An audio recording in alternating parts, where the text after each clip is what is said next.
Hello, and welcome to this conversation about the riveting film Tar, which has received 6 Academy Award nominations. I'm Dave Karger from Turner Classic Movies, and what a pleasure it is for me to be here with Todd Field, the writer, director, and producer of the film, and lead actress Cate Blanchett. Hello to you both. Hi, Dave. Hi. I'm going to do my best, Adam Gopnik here for the two of you. Todd, as people who are watching this may or may not be aware, in addition to your extensive acting credits, you also have a background in the music world, studying music, playing music, more in the jazz field than classical, but still. I'd be curious to know, when you decided to set this story about power and the abuse of power in the music world, what were some things that you already knew about this world that you wanted to impart? And what are some things that you learned about the music world while you were researching and writing this film? Well, I didn't know a great deal about concert music. I think that, that's one of the sort of benefits in terms of our jobs as storytellers, which is we get to kind of go back to school, and learn about things with the sort of open heart of an amateur.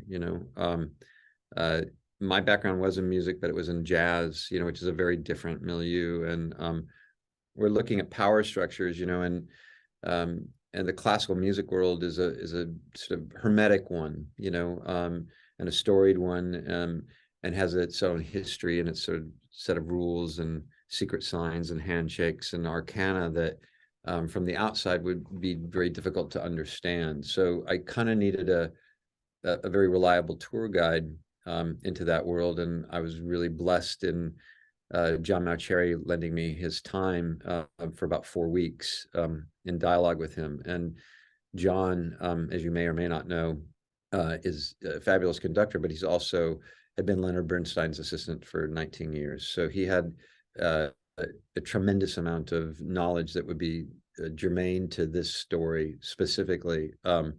And he also had been around film because he had been the conductor at the LA Phil for the Hollywood Bowl for music nights for many years. So he wasn't bothered when I asked him very practical questions having to do with story and things like that, like would this be plausible, et cetera, et cetera. So he was a great sounding board, it sounds like, for larger issues, but also specific phrases and lines of dialogue, or not that in the weeds? No, the thing is that if you listen to this character has, what was important is that she understand what she's talking about, not that we understand what she's talking about, that her knowledge was undeniable. And her knowledge has a very far reach in it.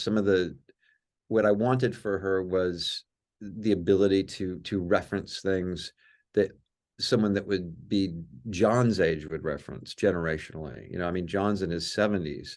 So, there's a sort of tradition in classical music that if you've worked, you trace a family tree. So if you've worked with Bernstein, then Bernstein worked with, so-and-so and so-and-so and so, and it takes you all the way back to Beethoven.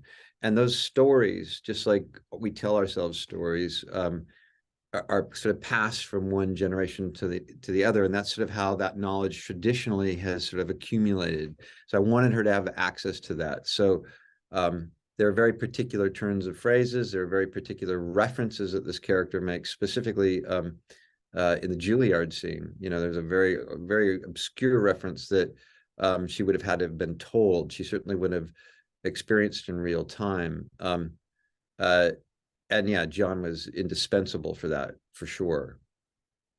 Cate, in a general sense, are you a music head? How does music factor into your life just on a daily basis? Yes, I have incredibly eclectic taste. So, having 4 children, I listen to all sorts of music, and my kids are always introducing me to high and lowbrow, quote unquote music. I was taken to classical music concerts as a child. But what has happened in quite a noisy household is that oftentimes, if I had time to myself, rather than put music on, I would sit in silence, in a way. And so this film actually brought music quite powerfully back into my into my life, and you never know where the point of connection is going to come with a story and with a character, and oftentimes it bypasses the intellect. And in a script, when you first pick it up, Todd's script is incredibly dense, but as Todd just said, you just need to know that she's in command of her craft, that she knows her onions. The audience doesn't need to know all of those details, but I did as an actor. So I went through the language, but in the end, I think the emotional connection came through the music that she referenced, her favorite points of music that she referred to, and also to the Mahler's Fifth. So to go back and I think I'm probably not alone in this, is that often with very powerful pieces of music, we'll put them on when we want to change our mood, but we won't always sit and attend to them. We'll have them in the background. And when you actually sit and attend to Mahler, for instance, just because we're talking about this, it's the level of nuance and layers and details that you begin to pick up from a recording, let alone when you hear it live, is profound. So it's shifted my quality of listening, I think. I'm really appreciative from, just on a personal level. Cate, I was trying to imagine what the experience must have been of a first read of the script of Tar, and to see phrases like ultrasonic epistemic dissident. One of my favorites. Okay, I would have been a dictionary, please. I mean, were you looking things up, or were you letting it kind of wash over you on the first read? I started to. Yes, I have 26 volumes of the Oxford Dictionary, thank goodness, and I do love a thesaurus, because often in life, characters often don't. As people, we don't use I'm the queen of malapropisms. Like I'm always using almost the right word, but not quite, or a word that doesn't completely express my emotions. But Lydia Tarr has a laser sharp use of word and phrase. She says exactly what she means, except that she's not always telling the truth. And so that's what I in the end I put the dictionary aside, because the first read of the script had and obviously you never read a film script without being in dialogue with the director, particularly when the director has written it. So you let me read it first, and then we started talking, and I had 1,000 questions. But in the end, the first read, I thought, I'm going to let it wash over me, because it makes rhythmic sense. In the same way that sometimes we can't describe our favorite pieces of music, they affect us in a way that brings memory into the present, and makes us sort of think about the future. Music's a conduit to sort of a connective tissue, between lots of different things that we can't put words to. And so in the end, I connected with it in a way that I didn't try to sort of articulate. But now I'm doing press, so I have to try and do it, which is quite hard, actually. You're almost done. You're almost done. Yeah, so Cate talks about the rhythmic quality of the film. I mean, this is a question that I imagine you could answer with a very long response, but how is this film in your mind like a concerto? How is it like a series of movements, a series of tempos, more or less than any other film, given the subject matter? Well, that's a very good question, and I think that part of it, you're saying more or less than any film. I think all films are built in that manner. I mean, there's a lot of story in Mahler's Fifth Symphony. It starts with a funeral march, then followed by a storm. There's a love theme in it. There are many things going on. And that was the thing about Mahler. Mahler really, he based, in many ways, he was one of the great parents of what we would ultimately think of as underscoring or movie music, and he was at the center of this piece of music, and he put everything in it, and he wanted to put you into it, and Cate and I had a conversation just the other day, with Gustavo Dudamel, about the Mahler Five, and about why it was important. And and what Gustavo said was that, of course, you went with Mahler's Fifth. It was it is there was no other choice. So I think that you're right. I could give you a much longer answer. I could probably leave it at that. But I mean, I think it's interesting though, Dave, that I found it an interesting counterpoint that the composition that Lydia and working with Hilda on the score that Lydia Tarr is composing, as well as trying to conduct Mahler 5, was a really interesting process, because Mahler is so layered and varied, and then this piece that Lydia is composing is so spare, and so I found that quite an interesting sort of counterpoint, that she's got so many plates spinning and her life is so complicated, and the music that she's trying to play has so many nuances, and you see in rehearsal that she's focusing on micro currents within the music, but then the quite very simple, quiet, lyrical melody that she's actually composing, it is actually what's haunting her.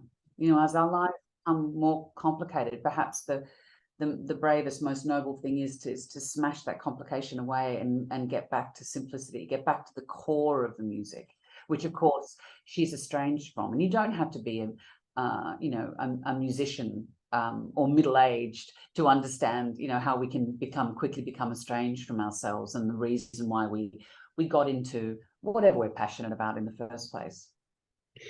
At what point, Todd, did you introduce the idea to Cate of these high wire single shot scenes, particularly the Juilliard scene? And obviously, Cate, when you're reading the Adam Gopnik scene, you're obviously noticing, wow, this is a very long, scene. But at what point did you realize that some of these were going to be these single take scenes? Well, I mean, in terms of the Juilliard scene, that was something that happened before we were on the ground, before Cate and I were on the ground together in Berlin, just before. And that was really just a matter of trying to think of the score of physical actions for this character through the film, and suddenly it becoming abundantly clear that, other than the fact that we see her stage left waiting to go on with Adam Gopnik, and she's standing, that we've yet to see her move. And that was really important, which is, this movie is about someone that believes they control time. And the first time we see her move, it was important that she be in control of the tempo, because she's going to lose control of time by the end. So once I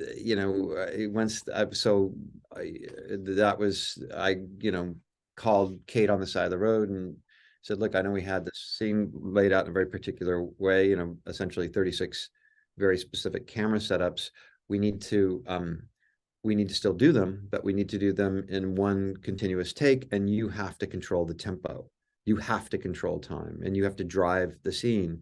And Cate didn't hesitate.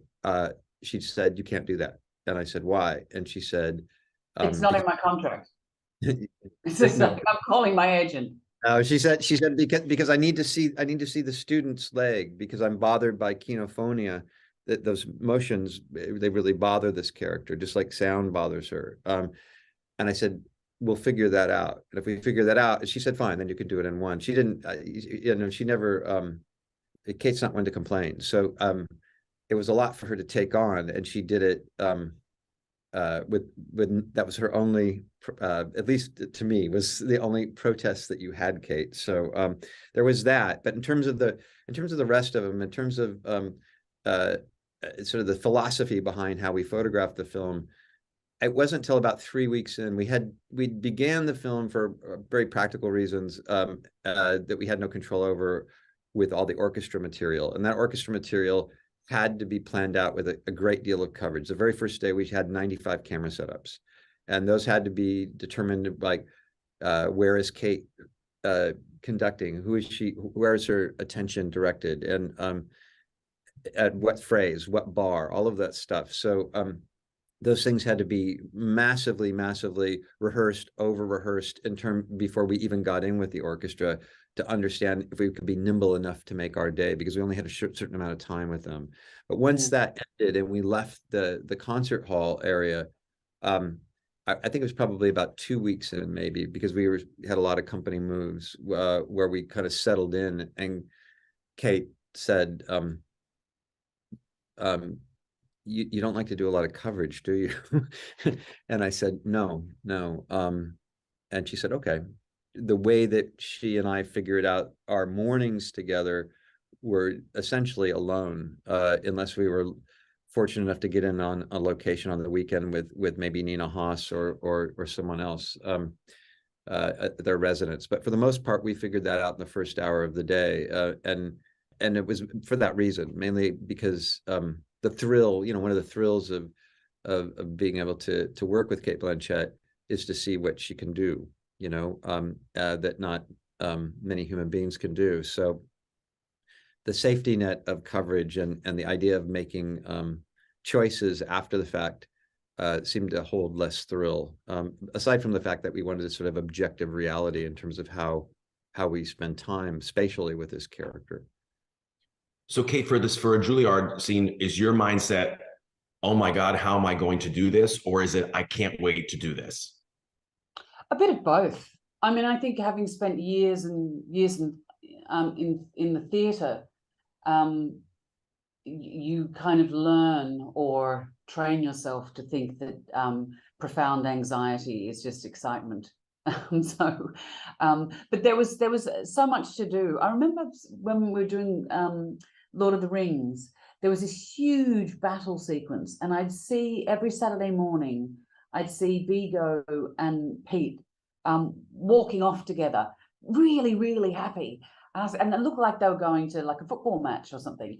And I said to them the first Saturday I waved to them. Second Saturday, I said, where are you guys going every Saturday? He said, we're going to battle the orcs. And they had this massive, massive battle scene that was going to take, go on for like half an hour. And every Saturday morning, they would just chip away at the battle scene and chip away at the battle scene. They didn't do it. They didn't do it for 2 weeks solid. They just chipped away. So it gave them time to think about it. And they would do this, over the 9 months. And it was a little bit like that. I thought, well, we've got, except we didn't have 9 months, but about 9 hours. But Todd and I sort of went into battle with this thing every morning. So we sat in a space together and we mused about where one might go. And we said, well, okay, if I spend too long here, that means you don't see Max enough. You need to see the students. So it was a little bit like I love moving through space. I think it's how I make sense of a scene. So it felt in a way like a mega speed through theater rehearsal, except of course Todd's filmmaking and what he wanted from the relationships of the performance was very fly on the wall.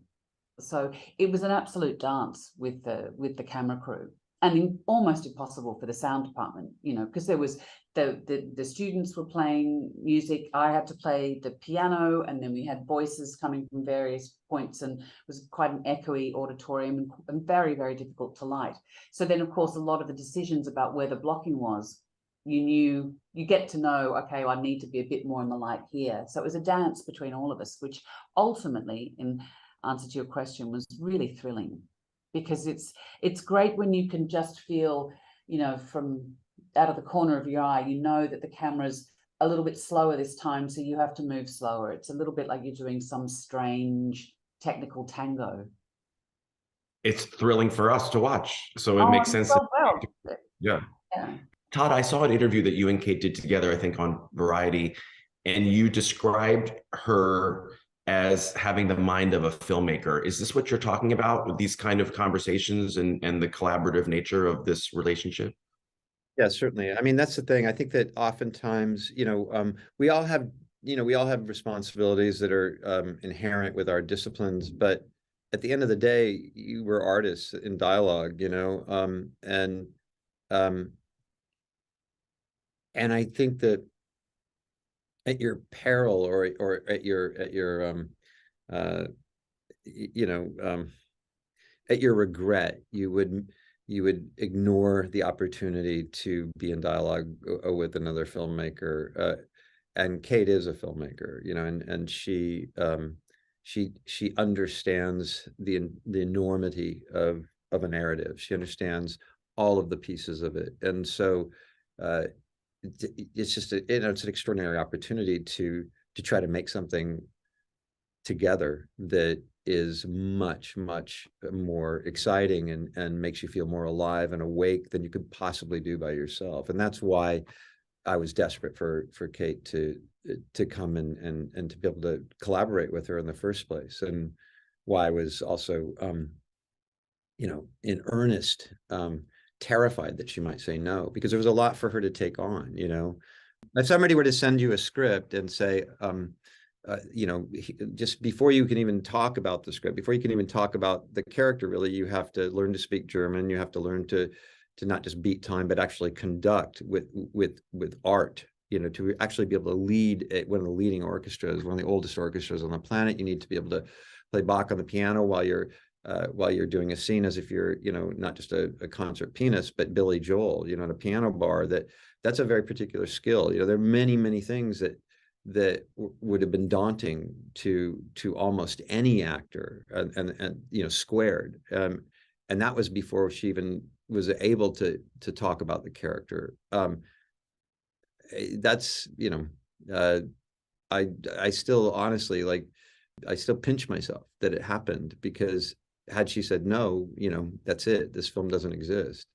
But I mean, look, that's very kind, Todd, but I think, I love collaborating with people. I mean, the reason why I wanted to be an actor was to be in dialogue with people who were smarter than me and more interesting than me. And Todd always knows where to put the camera. I mean, you have this acute quality of listening and this laser sharp focus that it's almost like you've got a 360-degree vision of the thing. And so we'd discuss things and we say, what about this? And then you'd think about it, and then you just move the camera 50 centimeters or half a foot, whatever. I can't do imperial to metric, to one side, because it makes all the difference. It's like, I keep thinking sometimes you'll see a filmmaker and they'll have someone in close up, and then this a different filmmaker will have someone in close up, but it's just a close up of a face. Whereas other filmmakers like Todd will have a close up of something, but it's about so much more than what it seems to be about. And it's like great photographers. It's like, why can someone take a photograph of a cup and then someone else take a photo of a cup and somehow it's speaking about the universe? It's just a gift of attending to the offers that are made. And the great thing that Todd does as a director is we really value all of the offers that everyone makes from all departments, and then you'll fold them all together, and then you'll say, we can do this, but we can't do this, and here's why. And once you get the here's why, you go, oh, okay, so I'll make the offer from this angle then. So you always know where you stand with Todd, and that means that the atmosphere on set was so electric and alive, and everyone was on the front, front-footed, waiting for the next thing to happen and what they could. It was really energized and buoyant. I really believe that we go to the movies, we go to the cinema to watch each other, to watch people.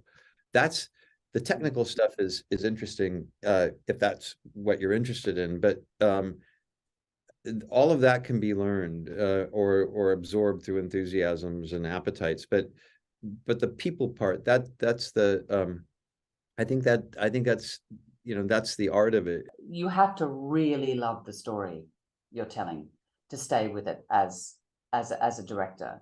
Obviously, through the inception and the originating stages of it. And then you have to be able to plan it, to cast it, to location scout it, to shoot it, and then you have to fall out of love with it, and cut all the bits, all your favorite bits out. Whereas as an actor, it's a slightly different process in that you really have to do it without a healthy lack of consequence. I always tell myself, well, no one will go and see this, and often that's the case. So, yeah, be careful what you say to yourself. Actually, that's not true. You have a very good track record, Kate. But Yeah. but then you have to sort of forget it in a way, and you move on to something else, often as an antidote to what you've done before. So it's quite a different process, really. Let me finish with one question for each of you. Todd, this film, as I'm sure you imagined it would spark lots of different and interesting conversations, and it has, amongst people in the classical film world. It sparked conversations about dreams and ghosts and so many different things. I'm curious to know if, by and large, the conversations this movie has sparked were ones you expected or ones that have surprised you. Well, both, and that's the dream. The dream is you're going to learn about your film from other people, that's the goal, and that's why we built this thing. And that's something that Kate and I talked about from the very beginning. If we had, achieved even anywhere near the close of what we were aiming for, that target, that it would spark all kinds of conversation, that we would be able to look at the film ourselves in hindsight through very different lenses. Although there was intent behind our choices, and we both have very strong opinions about those things, that there would be room for other people's, not just their readings of the film, but their feelings about the film. And those reactions hopefully would be very, very strong ones, that would inspire a conversation about certain things that both of us had been sort of talking about and thinking about for a very long time. So, yeah, I don't think that, look,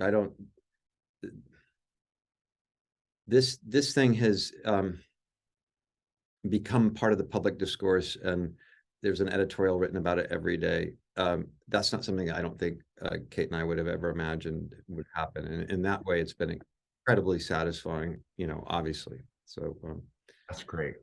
And Kate, I was struck by one thing that you said in your BAFTA acceptance speech. Congratulations on that. You said this experience changed your life. I'd like to know how. I'm still processing it, to be honest. I think the depth of collaboration and how much I learned from Todd, how meticulous he is and how generous he is and how focused he is and how wildly experimental he is, and just the depth of his intelligence and knowledge about how to build a scene and to build a film frame by frame in a way, not moving on to the next frame until you've solved that first frame, completely shifted the way I looked at cinema, really, to be honest. And it's also because it was, I don't know where it's coming, this character and this story just hit me at a time. I guess it's coming out of the pandemic when, we made this during the pandemic, with all the challenges that everybody had when they were making films over that time, that it made me think about in the way that Lydia Tarr did. It's like it's a come to Jesus moment. It's like saying, well, what am I going to do now? And when Todd has set the bar so high, the opportunity is so great. It's like, well, what do you do next?